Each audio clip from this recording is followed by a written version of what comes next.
लोकसभा चुनाव 2024 में चंद्रशेखर आजाद रावण और आकाश आनंद पर सबकी नजरें रहने वाली हैं, क्योंकि दो युवा नेता जो कि अपनी किस्मत आजमाते नजर आएंगे। फिलहाल चंद्रशेखर आजाद को लेकर लगभग तय है कि वे नगीना लोकसभा सीट से ताल ठोकते नजर आएंगे, लेकिन आकाश आनंद को लेकर अभी स्थिति स्पष्ट नहीं हुई। जबकि बहुजन समाज पार्टी की तरफ से ऐसी खबरें हैं कि इस बार कोऑर्डिनेटर पर ज्यादा भरोसा जताया जाएगा। और आकाश आनंद की बात करें तो पार्टी में शुरुआत उन्होंने एक कोऑर्डिनेटर के तौर से ही की थी। अगर आकाश आनंद को उतारा जाता है तो नगीना सीट या किस सीट से उतारा जाएगा, इस बात को लेकर काफी चर्चाएं हो रही हैं।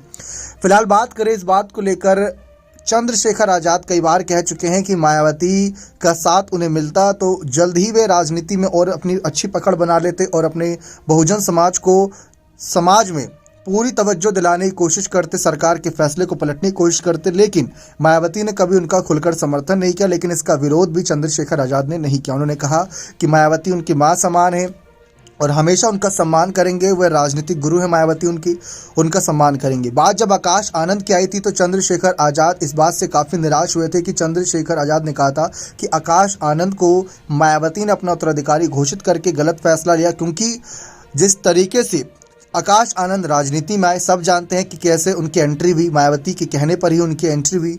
मायावती के भाई के ही लड़के हैं आकाश आनंद, यानी उनके भतीजे लगे। और चंद्रशेखर आजाद ने भी यही कहा कि इस समय आकाश आनंद की हैसियत सिर्फ इतनी है कि मायावती उनकी बुआ है और वह उनके भतीजे, इसके अलावा जनता उन्हें नहीं जानती। और साथ ही साथ चंद्रशेखर आजाद ने यह भी बात कही थी कि मायावती ने कहीं ना कहीं कांशीराम जी की विचारधारा को काफ़ी मान सम्मान नहीं दिया, ठेस पहुंचाई, क्योंकि कांशीराम जी ने अपने नात रिश्तेदार और सभी सगे संबंधी को कभी पार्टी में जगह नहीं दी। चाहते तो दे सकते थे, लेकिन उन्होंने मायावती को आगे बढ़ाया। मायावती का फर्ज बनता था कि किसी जमीनी स्तर के नेता को आगे बढ़ाते, ना कि परिवारवाद को बढ़ावा देते। अब ये बात साफ है कि आकाश आनंद को कहीं ना कहीं किनारा करने के लिए चंद्रशेखर आजाद उनके खिलाफ बयानबाजी कुछ कर जाते हैं, लेकिन मायावती के हमेशा समर्थन में रहते हैं। जब उनसे यह भी सवाल किया गया कि अगर कल को बहुजन समाज पार्टी आपको पुकारती है, आपको शामिल होने के लिए कहेगी या आपसे गठबंधन करने के लिए कहेगी, तो आप क्या जाएंगे?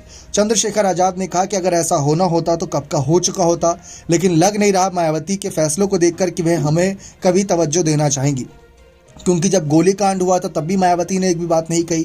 चंद्रशेखर आजाद को जब हिरासत में लिया गया तब भी मायावती ने उनके लिए एक भी बात नहीं कही। जबकि आकाश आनंद तो चंद्रशेखर आजाद को पहचानने से इनकार कर देते हैं।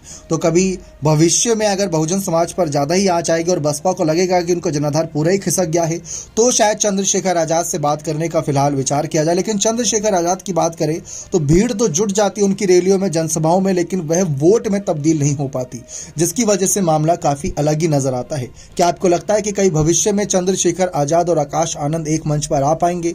अपनी राय कमेंट सेक्शन में अवश्य दीजिएगा। बहुत बहुत धन्यवाद।